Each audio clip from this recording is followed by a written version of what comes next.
சரிங்களா. அதுக்கு அடுத்து வந்து பார்த்தோம்னா பிஹெச் மதிப்பு எப்படி கண்டுபிடிக்கிறது சரிங்களாயா. பிஹெச் மதிப்பு கண்டுபிடிக்கிறது பார்ப்போம் சரிங்களா. பிஹெச் மதிப்பு கண்டறிதல் சரிங்களா. முதல்ல பிஹெச் அப்படின்னு பார்த்தோம் அப்படின்னா பிஹெச்சை பற்றிய வரையறைகள் சரிங்களா. ஒன்று வந்து பிஹெச்சை பற்றிய வரையறைகள் வந்து அர்கினியஸ் சரிங்களா. பிஹெச்சை பற்றிய வரையறைகள் என்னையா, ஒன்று வந்து அர்கினியஸ் சொல்லியிருப்பாப்புல சரிங்களா. ஒன்று வந்து அர்கினியஸ், ரெண்டாவது வந்து பார்த்தோம் அப்படின்னா லவ்ரி பிரான்சிஸ்ட். யாருப்பா? லவ்ரி பிரான்சிஸ்ட் சரிங்களா. லவ்ரி பிரான்சிஸ்ட் சரிங்களா. Lowry Bronsted. மூணாவது சிஎன் லூயிஸ் சரிங்களாயா. சிஎன் லூயிஸ் 3 பேர் சொல்லியிருப்பாங்க. என்னப்பா? GN Lewis, Lowry Bronsted, Arrhenius. இவங்க தான் அமில காரங்களை பற்றி சொன்னவங்க. அமிலம் காரங்களை பற்றி சொன்னவங்க இவ தான் சரிங்களா. ஒரு காம்பவுண்ட் வந்து நீரில் டிசால்வ் ஆகி சரிங்களா, நீரில் டிசால்வ் ஆகி கெச் ப்ளஸ் அயனியவோ சரிங்களா, கெச் ப்ளஸ் அயனி ஹைட்ரஜன் அயனியவோ சரிங்களாயா, ஹைட்ரஜன் அயனியோ சரிங்களா, ஹைட்ரஜன் அயனி அல்லது HO3 ப்ளஸ் அயனி HO3 ப்ளஸ் அயனியோ கொடுத்தா அது வந்து என்ன அப்படின்னா அமிலம் சரிங்களா. இது வந்து யார் சொன்னது? அர்கினியஸ். நீரில் கரைஞ்சு டிசால்வ் ஆகி கெச் ப்ளஸ் அயனி ஹைட்ரஜன் அயனி அல்லது HO3 ப்ளஸ் அயனி ஹைட்ரோனியம் அயனியை கொடுத்தா அமிலம். OH மைனஸ் அயனி ஹைட்ராக்சைடு, OH அப்படின்னாவே ஹைட்ராக்சைடு அயனியை கொடுத்தா அது காரம். ஹைட்ராக்சைடு அயனியை கொடுத்தா அது என்னப்பா? காரம். ஹைட்ராக்சைடு அயனியை கொடுத்தா காரம் அப்படின்னு சொன்னவர் யாருப்பா? அர்கினியஸ் சரிங்களா. அர்கினியஸ் நீரில் குறைஞ்சு அயனிகள் அடிப்படையில் பிஹெச் அமிலக்கார கொள்கையை கூறியவர் யார் அப்படின்னா அர்கினியஸ். நீரில் கரைஞ்சு கச் ப்ளஸ் அயனியோ ஹைட்ரஜன் அயனியோ அல்லது ஹைட்ரோனியம் அயனி, ஹைட்ரோனியம் HO3 ப்ளஸ் அப்படின்னா ஹைட்ரோனியம் அயனியை கொடுத்தா அது அமிலம் சரிங்களா. OH மைனஸ் அயனியை கொடுத்தா காரம் சரிங்களா. இது யார் சொன்னது? அர்கினியஸ். அதுக்கடுத்து லவ்ரி பிரான்சிஸ்ட் சரிங்களா. லவ்ரி பிரான்சிஸ்ட் ஒன்று முடிச்சிட்டோம். ரெண்டாவது வந்து பார்த்தோம் அப்படின்னா லவ்ரி பிரான்சிஸ்ட் அப்படின்றவர் சொல்லியிருப்பாரியா. லவ்ரி பிரான்சிஸ்ட் இவர் என்ன அப்படின்னா அவர் அயனிகள் அடிப்படையில் இவர் வந்து பார்த்தோம் அப்படின்னா புரோட்டானை பேஸ் பண்ணி சரிங்களா, புரோட்டானை பேஸ் பண்ணி அமிலக்காரங்களை சொன்னவர் யார் அப்படின்னா லவ்ரி பிரான்சிஸ்ட் சரிங்களா. புரோட்டானை பேஸ் பண்ணி சொன்னவர் யாருப்பா? லவ்ரி பிரான்சிஸ்ட் சரிங்களா. இவர் என்ன சொல்லுவார்? புரோட்டானை கொடுத்தா அமிலம். என்னப்பா? புரோட்டானை கொடுத்தா அமிலம். இவர் சொன்னதுயா புரோட்டானை கொடுத்தா அமிலம் சரிங்களா. புரோட்டானை வாங்குனா காரம், புரோட்டானை வாங்குனா காரம் சரிங்களா. புரோட்டானை கொடுத்தா அமிலம், புரோட்டானை வாங்குனா காரம் அப்படின்னு சொன்னவர் யாருப்பா? லவ்ரி பிரான்சிஸ்ட். புரோட்டானை கொடுத்தா அமிலம், புரோட்டானை வாங்குனா காரம் அப்படின்னு சொன்னவர் யாருப்பா? லவ்ரி பிரான்சிஸ்ட் சரிங்களா. புரோட்டான் அடிப்படையில் அமிலக்கார கொள்கை கூறியவர் யார் அப்படின்னு கேட்டாங்கன்னா லவ்ரி பிரான்சிஸ்ட்பா சரிங்களா. மூணாவது என்ன அப்படின்னு பார்த்தோம் அப்படின்னா மூணாவது யாருப்பா? சிஎன் லூயிஸ் சரிங்களா. ஜிஎன் லூயிஸ் இவர் எது வருவார் அப்படின்னா எலக்ட்ரான் எண்ம விதி. இவர் என்ன விதிப்பா? எலக்ட்ரான் எண்ம விதியை கூறியவரும் இவர் தான். எலக்ட்ரான் எண்ம விதியை கூறியவர் இவர் தான், சிஎன் லூயிஸ் சரிங்களா. இதில் வந்து பார்த்தோம் அப்படின்னா இந்த சிஎன் லூயிஸ் என்ன சொல்லியிருப்பாரு அப்படின்னா ஒரு இணை எலக்ட்ரானை, ஒரு இணையா ஜோடி, ஒரு இணை எலக்ட்ரானை சரிங்களா, ஒரு இணை எலக்ட்ரானை ஏற்றுக்கொண்டால் என்னப்பா? ஒரு இணை எலக்ட்ரானை ஏற்றுக்கொண்டால் என்ன சொல்லுவார்? ஒரு இணை எலக்ட்ரானை ஏற்றுக்கொண்டால் அமிலம். பாருங்கப்பா, புரோட்டான் அப்படின்னா கொடுத்தா தான் அமிலம், கொடுத்தா. எலக்ட்ரான்னா என்னப்பா? ஏற்றுக்கொண்டா தான் அமிலம். ஒரு இணை தான் சரிங்களா. இதே ஒரு இணை அப்போ ஆப்போசிட் என்னப்பா? ஒரு இணை சரிங்களா. எலக்ட்ரானை கொடுத்தா அப்போ என்னப்பா வந்துடும்? கொடுத்தா காரம். ஒரு இணை எலக்ட்ரானை கொடுத்தா காரம், ஒரு இணை எலக்ட்ரானை கொடுத்தா காரம். இவங்க தான்ப்பா அமிலக்கார கொள்கையில் சொன்னவங்க. நல்லா பார்த்துக்குங்க, கேட்பாங்க. அர்கினியஸ் அப்படின்னா அயனிகள் அடிப்படையில் அமிலக்கார கொள்கையை சொன்னவர். நீரில் கரைஞ்சு கச் ப்ளஸவோ அல்லது ஹைட்ரோனியம் அயனியோ கொடுத்தா அமிலம், நீரில் கரைஞ்சு ஹைட்ராக்சைடு அயனியை கொடுத்தா காரம். ஜிஎன் லவ்ரி பிரான்சிஸ்ட் என்னப்பா கொடுத்துட்டு சொல்லியிருக்காரு? புரோட்டானை கொடுத்தா அமிலம், புரோட்டானை வாங்கினா காரம். ஜிஎன் லூயிஸ் ஒரு இணை எலக்ட்ரானை ஏற்றுக்கொண்டால் அமிலம், ஒரு இணை எலக்ட்ரானை கொடுத்தா காரம் அப்படின்னு சொல்லியிருப்பாரு. இதுதான் சரிங்களா. அதுக்கடுத்து pH போவோம். pH என்ன அப்படின்னு பார்த்தோம்னா base of hydrogen equal to -log10 H + அயனி. என்னப்பா -log10 H + அயனி. இதுதான் pHனுடைய வரையறை. Base of hydrogen equal to -log10 H+, நீரினுடைய அதாவது log 10னுடைய ஹைட்ரஜன் அயனியின் எதிர்மடங்கு 10 மதிப்பு தான் pH சரிங்களா. இந்த pH அளவீடு சரிங்களா. pH அளவீடை சொன்னவர் யார் அப்படின்னு கேட்பாங்க. pH அளவீடு சரிங்களா. pH அளவீடை சொன்னவர் யார் அப்படின்னு பார்த்தோம் அப்படின்னா pH அளவீடு யார் சொன்னதுப்பா SPL சோரன்சன். யார்யா SPL சோரன்சன். pH அளவீடு சொன்னவர் யாருங்கயா SPL சோரன்சன். pH அளவீடு சொன்னவர் SPL சோரன்சன். இவர் வந்து என்ன சொல்லியிருப்பாரு 0 to 14 வரைக்கும் சொல்லியிருப்பாரு. 0 1 2 3 4 5 6 7 8 9 10 11 12 13 14. என்னப்பா 13 14 சரிங்களா. இந்த pH அளவீட சொன்னவர் தான் யாரு SPL சோரன்சன். இதை ரெண்டா பிரிப்பாங்க. 7க்கு கீழே என்னப்பா 7க்கு கீழ் வந்து என்னப்பா அமிலம். 7க்கு கீழ் வந்து அமிலம் சரிங்களா. 7க்கு மேல் 7க்கு மேல் என்னப்பா காரம் சரிங்களா. 7க்கு மேல் வந்து என்னப்பா காரம். 7க்கு மேல் வந்து காரம். 7க்கு கீழ் வந்து அமிலம். 7 வந்து என்னப்பா நடுநிலை மதிப்பு. என்ன மதிப்பு நடுநிலை மதிப்பு. என்ன மதிப்பு நடுநிலை மதிப்பு அப்படின்வாங்க. நடுநிலை மதிப்பு சரிங்களா. நடுநிலை மதிப்பு அப்படின்வாங்க. அதுக்கடுத்து என்ன இது பண்ணுவாங்க அப்படின்னா இன்னொன்று ஃபர்தராக கிளாசிஃபிகேஷன் பண்ணுவாங்க. 0 to 3 வரைக்கும் சரிங்களா. 0 to 3 வரைக்கும் என்ன அமிலம் வலிமை மிகு அமிலம். வலிமை மிகு அமிலம். 0 to 3 வரைக்கும் என்னப்பா வலிமை மிகு அமிலம் சரிங்களா. அதுக்கடுத்து 4 to 6 வலிமை குறைந்த அமிலம். என்னப்பா வலிமை குறைந்த அமிலம். வலிமை குறைந்த அமிலம் சரிங்களா. அதுக்கடுத்து 7 வந்து நியூட்ரல் பாயிண்ட். 8 to 10 என்னப்பா வலிமை குறைந்ததான். அது வலிமை குறைந்த காரம். என்னையா வலிமை குறைந்த காரம். அதுக்கடுத்து 11 to 14 என்னப்பா வலிமை மிகுந்த காரம். இந்த கிளாசிஃபிகேஷன் தெரியணும். வலிமை மிகுந்த காரம் இந்த கிளாசிஃபிகேஷனும் தெரியணும் சரிங்களா. 7க்கு கீழ் வந்து என்னப்பா அமிலம். 7க்கு மேல் வந்து காரம். 7 வந்து நடுநிலை மதிப்பு. ஃபர்தராக இன்னும் கொஞ்சம் கிளாசிஃபிகேஷன் பண்ணுறாங்க. 0 to 3 வரைக்கும் வலிமை மிகு அமிலம். 4 to 6 வந்து வலிமை குறைந்த அமிலம். 8 to 10 வந்து வலிமை குறைந்த காரம். 11 to 14 வந்து வலிமை மிகுந்த காரம் சரிங்களா. வலிமை மிகுந்த காரம் சரிங்களா. இதை வச்சு சம்மு கேட்பாங்க சரிங்களா. சம்மு இப்போ எப்படி பார்ப்போம் அப்படின்றது பார்ப்போம் சரிங்களா. ஒரு கரைசலின் கேட்பாங்கப்பா. ஒரு கரைசலின் எழுதுவாங்க. ஒரு கரைசலின் சரிங்களா ஹைட்ரஜன் அயனியின் செறிவு. ஒரு கரைசலின் ஹைட்ரஜன் அயனியின் செறிவு சம்மு கேட்பாங்கப்பா. ஹைட்ரஜன் அயனியின் செறிவு சரிங்களா. ஹைட்ரஜன் அயனியின் செறிவு சரிங்களா. 0.01 மோலாலிட்டி எனில் 0.01 மோலாலிட்டி எனில் அக்கரைசலின் pH மதிப்பு. என்னப்பா அக்கரைசலின் pH மதிப்பு என்ன அப்படின்னு கேட்பாங்க. pH மதிப்பு சரிங்களா. இந்த மாதிரியே சம்மு கேட்டுட்டாங்க அப்படின்னு பார்த்தீங்க அப்படின்னா சம்மு கேட்டுட்டா நீங்கள் செய்ய வேண்டிய வேலை அமிலமா காரமா அப்படின்னு பார்க்கணும். என்னப்பா பார்க்க போகிறீங்க அமிலமா காரமா அப்படின்னு பார்க்க போகிறீங்க. இங்கே என்னப்பா இருக்குது ஹைட்ரஜன் அப்படின்னா என்னையா அமிலந்தான். இது என்னதுயா ஹைட்ரஜன் அப்படின்னா என்னப்பா அமிலந்தான் சரிங்களா. ஹைட்ரஜன்னா என்னப்பா அமிலந்தான் சரிங்களா. ஹைட்ரஜன் அமிலந்தான் அப்படின்னு யார் சொன்னா அர்கினியஸ் சரிங்களா.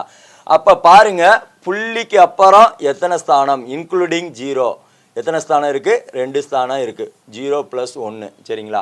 2 ஸ்தானம் இருக்குது. அப்போ pH மதிப்பு என்ன அப்படின்னா 2 சரிங்களாயா. pH மதிப்பு என்ன அப்படின்னா 2. நீங்கள் நல்லா பார்க்கணும். இந்த மாதிரி சம்மு கொடுத்துட்டாங்கன்னா எதிர்பார்க்கலாம். சம்மு கொடுத்துட்டாங்கன்னா என்ன பாருங்கள் அமிலமா காரமா அப்படின்றது மட்டும் பாருங்கள். ஹைட்ரஜன் அயனி அப்படின்னா அமிலத்தை தான் குறிக்கும். 0.01 மோலாலிட்டி அப்படின்வாங்க. புள்ளிக்கு அப்புறம் இன்க்ளூடிங் 0 பாருங்கள் 2 ஸ்தானம் இருக்குது அதனால் 0. இதே இது பவரில் ஒரு கரைசலின் ஹைட்ரஜன் அயனியின் செறிவு 1 × 10⁻³ எனில் அக்கரைசலின் pH மதிப்பு அப்படின்னு கேட்பாங்க. அக்கரைசலின் pH மதிப்பு என்ன அப்படின்னு கேட்டாங்க அப்படின்னா